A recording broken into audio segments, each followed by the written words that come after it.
Hi, Dylan Morrison here.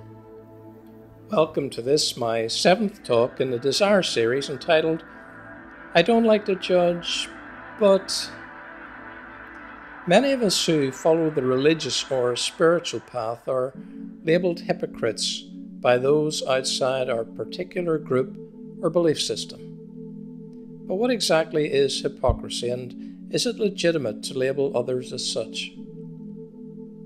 Hypocrisy is most commonly defined as the practice of claiming to have moral standards or beliefs to which one's own behaviour doesn't conform. In other words, pretense.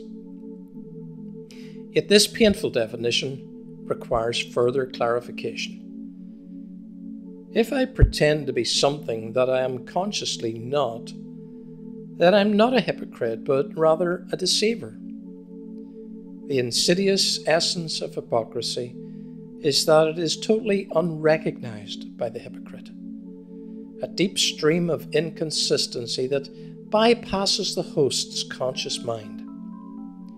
The hypocrite is totally unaware that they are one. Hypocrisy is a hidden enemy, one that lurks in the dark recesses of our psychic being.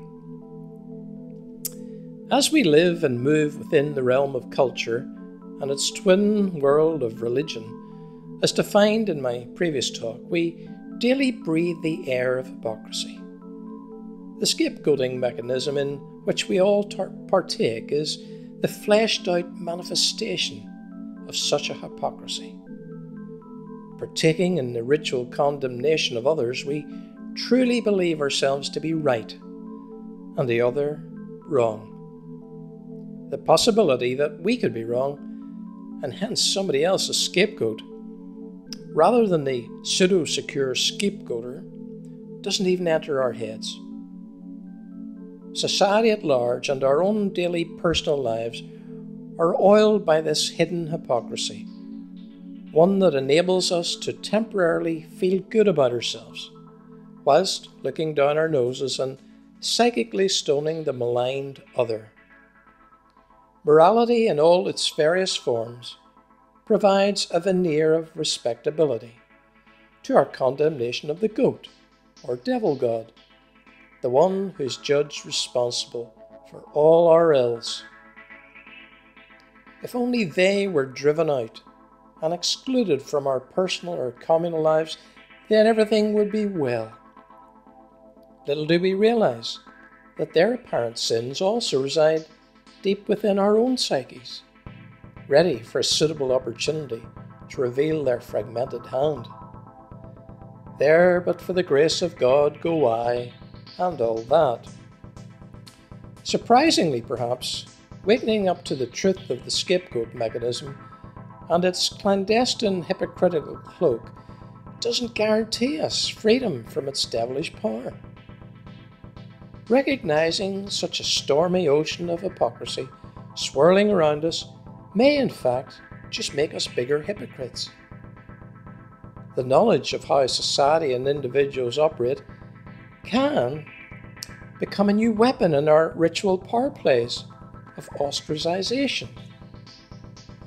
A reassuring new insight appears to place us above the masses with their inherent violence, only reinforcing our own ego separation from the scapegoats that are our fellow man. In truth, we are both scapegoaters and scapegoats, depending on the social realm we're moving in. This subliminal hypocrisy is a difficult dysfunction to shift in our search for psychic freedom. Indeed, such a desire for freedom may itself be just another crafty mechanism to enthrone us as God-like scapegoaters, rather than take our place alongside the broken scapegoats of humanity.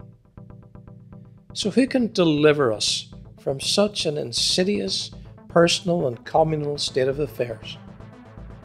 Well, Yeshua the Nazarene was, I believe, the embodiment of the one who is without rivalry, the transcendent source, affectionately referred to by Yeshua as Abba Allah, Father God. Only such a one can authentically shine the spotlight of hypocrisy without being caught up in its inherent ritualistic power struggle. The Galilean prophet certainly didn't hold back in his own diagnosis of hypocrisy within the Pharisaic mindset of his religious debaters. So rather than an act of judgment, may we not interpret the Nazarene's shocking exposure of religious hypocrisy to be an act of supreme love, one in fact that surely hastened his impending public execution in the religio-political bullring of first century Judea. Surely only the one outside mimetic rivalry has the right to shine the divine light into the dark recesses where human hypocrisy thrives. So where does this all leave us?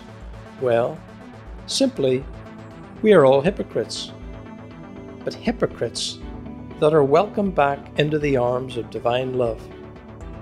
Both secular and religious among us have the genes of hypocrisy clinging to our fear-fueled egos.